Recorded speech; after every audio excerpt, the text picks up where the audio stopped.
Assalamualaikum warahmatullahi wabarakatuh. Salam sehat dan salam sejahtera bagi kita semua. Perkenalkan, saya Lirista Diah Ayu Oktaviani, SGZ M Biomed, dosen program studi gizi Fakultas Kesehatan Masyarakat Universitas Jember. Video ini merupakan dokumen pernyataan diri dosen dalam unjuk kerja Tridharma Perguruan Tinggi Bidang Pengajaran yang saya susun sebagai salah satu persyaratan dalam proses sertifikasi dosen. Pada kesempatan ini, izinkan saya untuk mendemonstrasikan tugas saya dalam bidang pengajaran melalui proses pembelajaran yang menggunakan prinsip delivery, interaktif, dan assessment pada mata kuliah metabolisme gizi mikro. Mata kuliah gizi mikro merupakan mata kuliah wajib pada program studi gizi yang wajib ditempuh mahasiswa pada semester 4 dengan bobot 2 SKS. Mata kuliah ini membahas terkait konsep metabolisme zat gizi mikro pada tubuh manusia yang mencakup vitamin dan mineral. Pembahasan pada mata kuliah ini meliputi struktur kimia, kebutuhan, sumber dan fungsi, dan proses metabolisme mulai dari pencernaan, penyerapan, transportasi, penyimpanan, hingga ekskresi. Materi metabolisme vitamin D ini disusun untuk mendukung pencapaian CPL 6, yaitu kemampuan menganalisis secara komprehensif keterkaitan antara gizi, kesehatan, dan pangan dalam suatu sistem yang berwawasan lingkungan dan berbasis agro dan eko-marine. Adapun CPMK pada mata kuliah ini yaitu mahasiswa mampu menjelaskan metabolisme zat gizi mikro beserta pengaruhnya terhadap status gizi, proses fisiologis, kondisi patologis, dan fungsi sistem organ sebagai dasar dalam mengidentifikasi berbagai permasalahan gizi yang berwawasan lingkungan berbasis agro dan eko-marine. Sistem pembelajaran pada mata kuliah metabolisme gizi mikro menerapkan sistem pembelajaran berbasis kolaboratif dan partisipasif. Metode pembelajaran pada mata kuliah ini yaitu ada case method dan problem based learning untuk mendorong pembelajaran yang berpusat pada mahasiswa atau student centered learning. Sebagian besar aktivitas pembelajaran dilakukan oleh mahasiswa melalui proses diskusi aktif dan presentasi, sedangkan dosen berperan sebagai fasilitator yang mengarahkan, membimbing, memberikan umpan balik serta memastikan ketercapaian capaian pembelajaran yang telah ditetapkan. Berikut adalah rincian pembelajaran tatap muka pada mata kuliah metabolisme gizi mikro. Adapun referensi yang digunakan pada mata kuliah ini sebagai berikut. Sebagai media pendukung pembelajaran, saya memanfaatkan Learning Management System Universitas Jember berupa MMP dari Universitas Jember untuk menyediakan bahan ajar, penyampaian informasi perkuliahan, serta memfasilitasi pengumpulan tugas mahasiswa secara terstruktur dan terdokumentasi. Untuk mengukur tingkat pemahaman mahasiswa terhadap setiap topik yang telah dipelajari, saya menyelenggarakan kuis pada setiap akhir perkuliahan.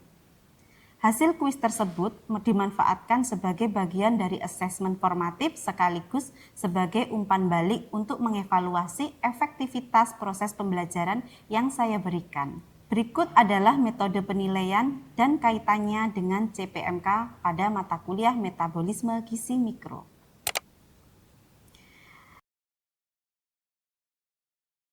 Setelah ini, mari kita saksikan video pembelajaran di dalam kelas. Assalamualaikum warahmatullahi wabarakatuh. Waalaikumsalam warahmatullahi wabarakatuh. Oke, selamat pagi semuanya. Pagi, Bu. Gimana kabarnya hari ini? Alhamdulillah, baik. Oke, alhamdulillah ya, sehat semua ya. Baik, ini sudah datang semuanya di kelas? Sudah. Oke. Bisa kita mulai perkuliahan pada pagi hari ini? Bisa. Baik, alhamdulillah. Berarti sebelum kita mulai perkuliahan pada pagi hari ini, kita berdoa dulu supaya diberikan kemudahan dan kelancaran ya dalam memahami materi pada pagi hari ini ya. Berdoa menurut agama dan kepercayaannya masing-masing, berdoa dipersilahkan. Berdoa bisa diakhiri. Oke, baik. Sebelumnya saya ingatkan untuk adik-adik semua untuk bisa melakukan presensi untuk pertemuan hari ini. Silahkan.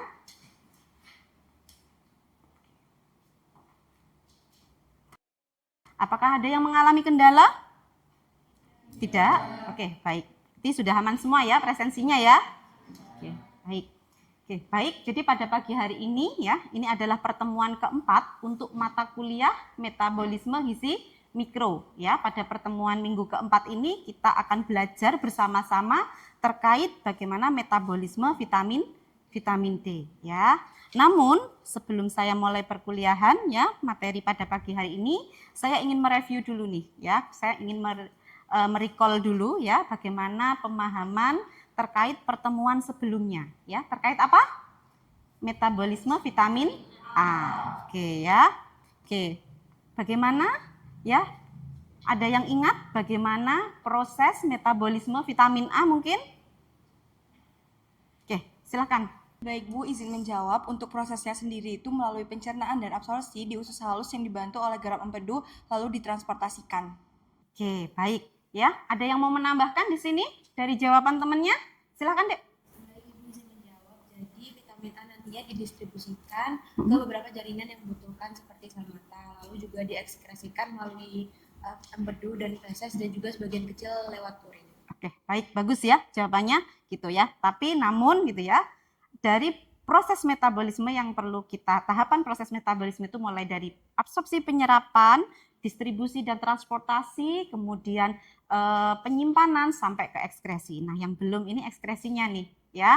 Kalau ada yang tahu bagaimana yang belum penyimpanannya ya. Bagaimana penyimpanan vitamin A di dalam tubuh? Oke, silakan. Vitamin A itu lebih banyak sebagian tersimpan di hati Bu dalam bentuk retinal ester. Oke, bagus, benar semuanya ya teman-temannya. Sepakat? Setuju? Oke, aplaus untuk kalian semuanya ya. Oke, baik, terima kasih ya. Dari sini saya mengetahui bahwa perkuliahan sebelumnya bisa diterima dengan baik ya. Sekarang saya lanjutkan untuk pertemuan pada hari ini. Oke. Seperti biasa gitu ya, sebelum kita mulai perkuliahan pada pagi hari ini, saya ingin menyampaikan gitu ya, terkait capaian pembelajaran pada minggu keempat ini, gitu ya. Jadi di sini terlihat bahwa capaian pembelajaran lulusan pada materi metabolisme vitamin D ini adalah mampu menganalisis secara menyeluruh keterkaitan gizi, kesehatan dan pangan dalam suatu sistem yang berwawasan lingkungan berbasis agro dan ekomerin ya. Dari CPL ini kemudian diturunkan menjadi capaian pembelajaran mata kuliah ya, di mana mahasiswa nantinya mampu menjelaskan metabolisme zat gizi mikro, pengaruhnya terhadap status gizi, fisiologi dan patologi, serta sistem organ dalam rangka mengidentifikasi masalah gizi yang berwawasan lingkungan dan berbasis agroekomerin ya. Oke. Adapun learning outcome ya, harapannya dari perkuliahan pada pagi hari ini gitu ya. Yang pertama adalah mahasiswa mampu menjelaskan konsep terkait vitamin D. Yang kedua, mahasiswa mampu menjelaskan proses metabolisme vitamin D. Dan yang terakhir adalah mahasiswa mampu menganalisis masalah gizi terkait metabolisme vitamin D. Oke, gitu ya. Saya lanjutkan. Oke, baik. Ya, kita diskusi sebentar gitu ya. Kira-kira di sini yang mungkin sudah belajar sebelumnya gitu ya, tadi malam ya sebelum perkuliahan sudah mempersiapkan materi gitu ya, kira-kira apa yang kalian ketahui terkait vitamin D? Oke. Izin menjawab, vitamin D itu termasuk dalam vitamin yang larut lemak. Oke, larut lemak. Ya. Oke, ada lagi yang mungkin mau menambahkan? Silahkan. Vitamin D merupakan vitamin yang digunakan untuk kesehatan tulang. Oke, fungsinya untuk kesehatan tulang. Ada lagi yang lain? Oke. Salah satu sumbernya dari sinar matahari. Oke, sumber utamanya vitamin D ada di sinar matahari. Oke, bagus. Aplaus untuk teman-temannya ya. Oke. Ya, jadi vitamin D itu memang salah satu bagian dari vitamin larut lemak gitu ya. Kalau kita tahu vitamin larut lemak itu ada 4, ada A, D, E, dan K. Ya, dan sekarang kita belajar terkait vitamin D. Jadi vitamin D adalah salah satu bagian dari vitamin larut lemak. Di sini vitamin D itu juga merupakan bagian vitamin yang berfungsi untuk membentuk hormon, ya, untuk membentuk hormon steroid. Gitu. Dalam bentuknya, gitu ya, bentuk kimianya vitamin D ini ada dua, yaitu adalah vitamin D2 dan vitamin D3. Apa yang membedakan? Yang membedakan adalah sumbernya. Ya, jadi untuk vitamin D2 itu biasanya berasal dari tanaman atau nabati. Ya. Sedangkan vitamin D3 itu adalah vitamin yang berasal dari hewani. Gitu ya. Oke. Nah, bentuk aktif dari vitamin D itu disebut dengan kalsitriol. Ya.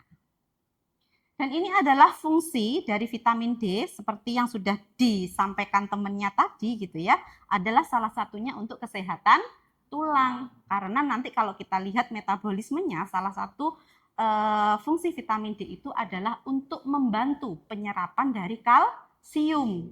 Sehingga vitamin D dan kalsium bersama-sama berfungsi untuk kepadatan tulang. Ya. Selain itu juga vitamin D berperan sebagai hormon dan mendukung metabolisme tulang dan otot. Nah, ini adalah beberapa sumber vitamin D gitu ya yang bisa kita dapatkan gitu ya. Ada yang dari makanan dan seperti yang disampaikan temannya tadi dari sinar matahari. Ya, ini adalah beberapa contoh. Jadi ada kuning telur, kemudian ikan ya, ikan yang berlemak, kemudian termasuk susu fortifikasi, susu yang diperkaya dengan vitamin D. Nah, dan yang paling banyak juga terdapat yang paling murah ya, yang paling murah, paling banyak kita dapatkan adalah sinar matahari, khususnya adalah UVB.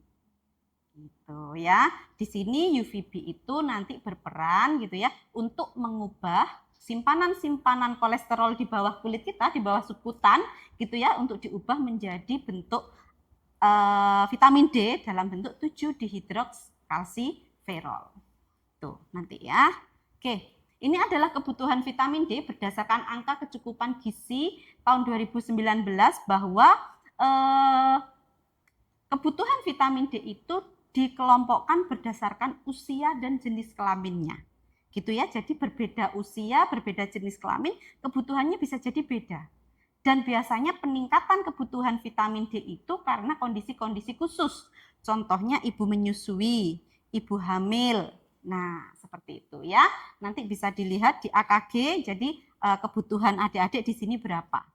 Gitu ya, yang sesuai usianya adik-adik. Nah, oke. Baik, kita sekarang masuk ke proses metabolisme vitamin D. Gitu ya, bahwa rangkaian metabolisme vitamin D itu mulai dari pencernaan, penyerapan, kemudian transportasi, penyimpanan sampai diakhiri dengan ekskresi. Ya, oke, baik.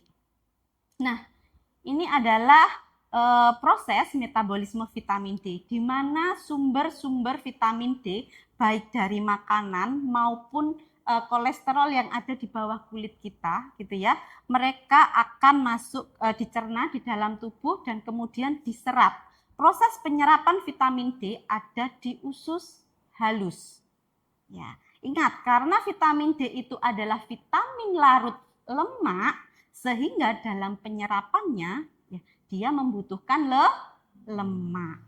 Dibantu dengan garam-garam empedu dan kemudian masuk ke sistem limfatik dan dibawa ke hati. Organ hati ini merupakan organ pertama yang berfungsi mengubah vitamin D inaktif ya, yang bersumber dari makanan maupun kulit menjadi bentuk aktifnya, menjadi 2,5-dihidroksikalsiferol. Ya, yang kemudian bentuk aktif yang ada di hati ini siap dipakai. Yang kemudian dari hati, bentuk aktif vitamin D3 ini akan diedarkan, ditransportasikan keluar dari hati menuju apa? Menuju sel target, jaringan yang membutuhkan. Di mana Bu jaringan-jaringan yang membutuhkan? Banyak. tulang membutuhkan. Itu contohnya, apakah ke tulang, ke usus, dan sebagainya.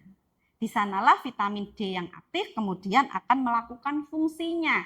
Salah satunya membantu penyerapan kalsium, ya. Nah, ini adalah sel-sel target di mana vitamin D itu dibutuhkan. Ya, kalau dilihat di sini ternyata vitamin D itu ditransportasikan atau diedarkan baik ke ginjal, pembuluh darah, kelenjar paratiroid. Di situ kelenjar paratiroid untuk apa? Untuk menghasilkan produksi hormon. Kemudian ada di jantung, ya, yang gunanya untuk mencegah pembesaran dan penebalan dinding ruang jantung. Kemudian di tulang, fungsinya vitamin D adalah untuk meningkatkan massa tulang. Vitamin D aktif juga dibutuhkan usus. Untuk apa? Untuk meningkatkan penyerapan kalsium dan fosfat. Di mana kalsium ini berfungsi untuk kepadatan tulang. Ya, jadi kalau orang yang osteoporosis belum tentu dia karena murni kekurangan kalsium, tapi bisa jadi kekurangan vitamin D juga sehingga kalsium tidak bisa terserap. Ya, jadi seperti itu ya. Kemudian ada pankreas, sel darah merah, kemudian vitamin D ternyata juga dibutuhkan untuk sel imun, ya, untuk kekebalan tubuh. Ya, jadi dari sini banyak sekali fungsi dari vitamin D.